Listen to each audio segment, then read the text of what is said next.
You're not here to hear me, you're here to hear them. So let me introduce I Debate in Rwanda. First affirmative speaker will be Victor. His colleague, Lan, will take the affirmative rebuttal. On the negative, your first negative speaker will be Calvin, and the second negative speaker will be Thaddeus. The proposition on the floor tonight is, in the aftermath of genocide, forgiveness is more important than justice. Thank you all very much.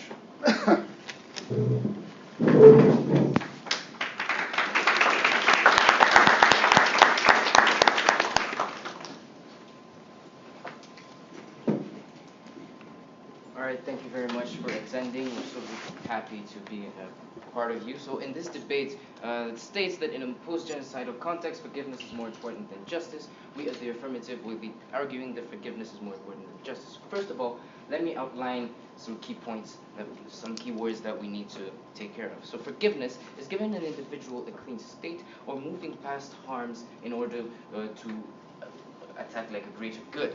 So at the end of the day, what forgiveness is beautiful, why forgiveness is beautiful is because it not only comes from the victims to perpetrators, in this case, like coming from a genocide, but it also originates in perpetrators forgiving themselves. So forgiveness goes both ways, and you need to keep that in mind for this debate. The next keyword is justice, or the administration of fairness in a society. Another way you could look at justice is through the two most famous kinds of justice, which is retributive and restorative justice. So one key point that you need to note is that forgiveness and justice are inextricably linked. So what comes first cannot be used as an argument for importance. However, what's best for a post-genocidal society needs to be addressed. So for example, if we come up and say that justice comes before forgiveness, therefore it's more important, that does not make sense. What we need to argue is there is a goal that a post-genocidal society is trying to achieve because it's a post-genocidal society, and forgiveness or justice or whatever the negative is going to come up, or the affirmative is going to come up and say, it's more useful for that purpose. So as the affirmative, we've identified the purpose of the post-genocidal societies, or the goal of a post-genocidal society, as reconciliation and engagement between people due to the nature of genocides and mass killings, in order to make sure that such events never happen again. One thing you need to keep in mind is that a genocide it revolves around years and years of conflict and hatred and discrimination and dehumanization that results in two or more groups hating each other. We've seen that all throughout history. We've seen that in Germany. We've seen that in Rwanda, from where we come from. We've seen that in Burundi. Well, they call those mass killings, but we'll sort of like erase the line at this point in time, because we also consider mass killings as sort of genocide at this point. We've seen that recently even in Myanmar and so forth. So really, when you're looking at genocides and mass killings, we can say that it really originates from like people hating one another for different reasons. So if we're going to talk about achieving that goal of reconciliation and engagement, we're not going to talk about putting the problem aside and just trying to move on as two different societies. We're going to look at how we're going to get people to work together again, how we're going to solve the issue at its core and at its roots. And that's where forgiveness comes in. So let me first outline the main points that we're going to talk about, mainly going to be developed by the second speaker, but also going to be developed by me, is that forgiveness is at the essence of a community moving forward together. It is the key to unity, and denial cannot take place because forgiveness begins with recognition of facts that took place. So, in the first point, forgiveness is at the essence of a community moving forward and together. So, if forgiveness is at the essence of interaction, forgiveness is simultaneously at the essence of unity. So for a person to be able to come and then talk to another person, or a person that has wronged them, in this case, for example, that has, for example, murdered a family member, like for example in Rwanda, I'll give the example of Rwanda. If a person comes up and then tries to interact with that person, how does that happen? Can a person really do that if they have not forgiven the other person? We do not believe so as the affirmative. You have to forgive a person before you're able to interact, before you're able to truly look at that person as human, before you're able to even try to unify in any kind of endeavor.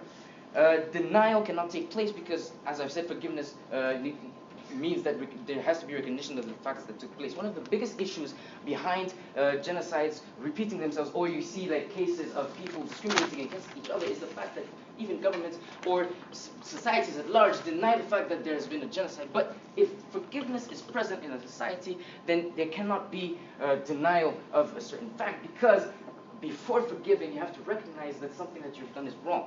Whether you're a perpetrator or a victim, you have to realize that something that was done is wrong and something took place, right? So as I've stated, we mostly expand on two cases that include Germany and Rwanda.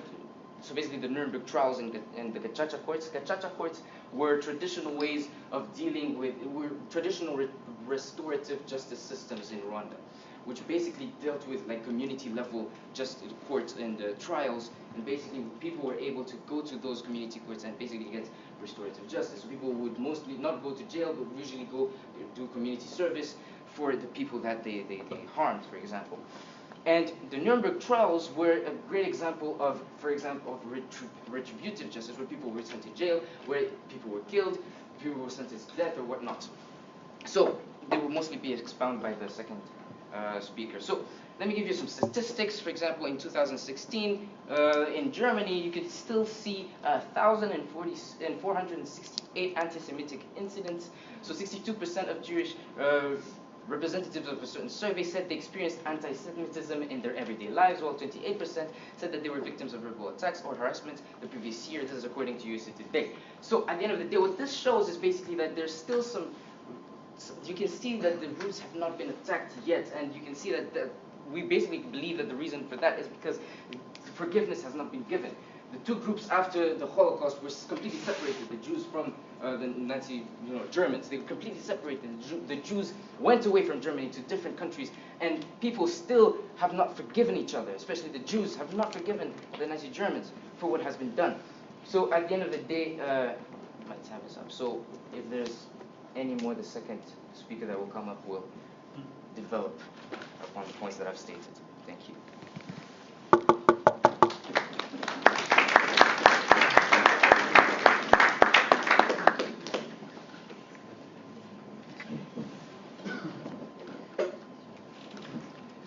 Opposition ready for cross-examination? All right. We're going to do team or personal? We're going to do one-on-one cross-exam or teams? Team. All right, then.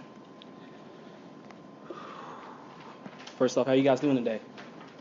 How you doing? Doing good, buddy. All right. First, can I get a clarification on your definition of forgiveness, please?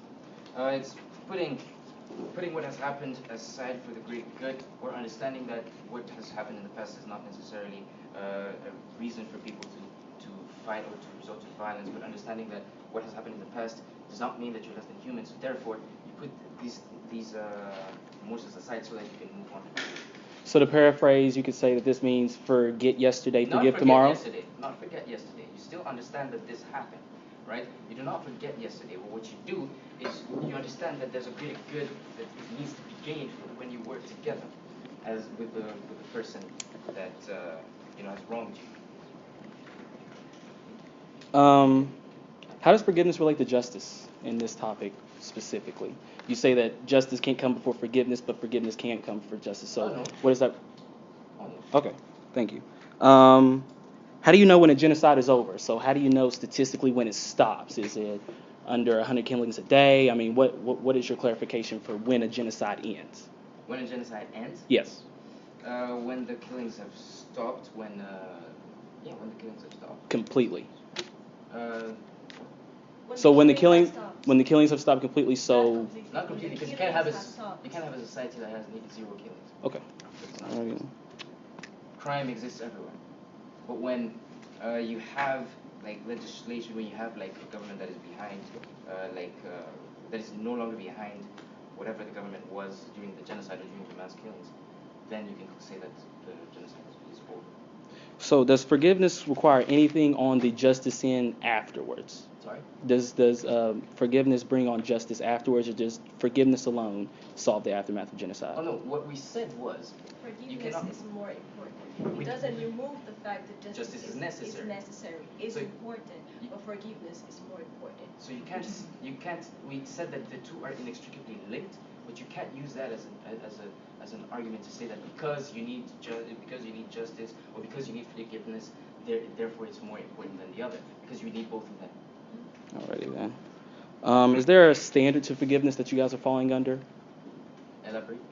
like a universal standard of forgiveness? So is this coming up to a oppressor and giving them a handshake? Is this just day-to-day community relations being strengthened? What is the universal standard of forgiveness that you guys are looking in? We're looking at engagement. So can I give you an example if that's okay? Yeah, I'll take an example. Okay, cool. So for example, back in Rwanda, there's a couple that is named Jean. The husband is Jean Bosco Kakabo and Antoinette Kakabo, who basically got married. And they come from two different ethnic groups who basically had a conflict in the genocide of Rwanda. And basically, the woman's family murdered Jean Bosco's family. But regardless of that, they love each other and they intend to get married. So that kind of, not necessarily that everybody needs to get married, but we're saying that engagement without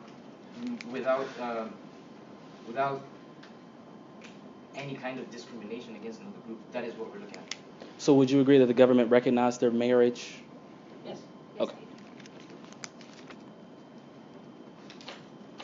All right, thank you. That's all for cross-examination. Thank you, guys.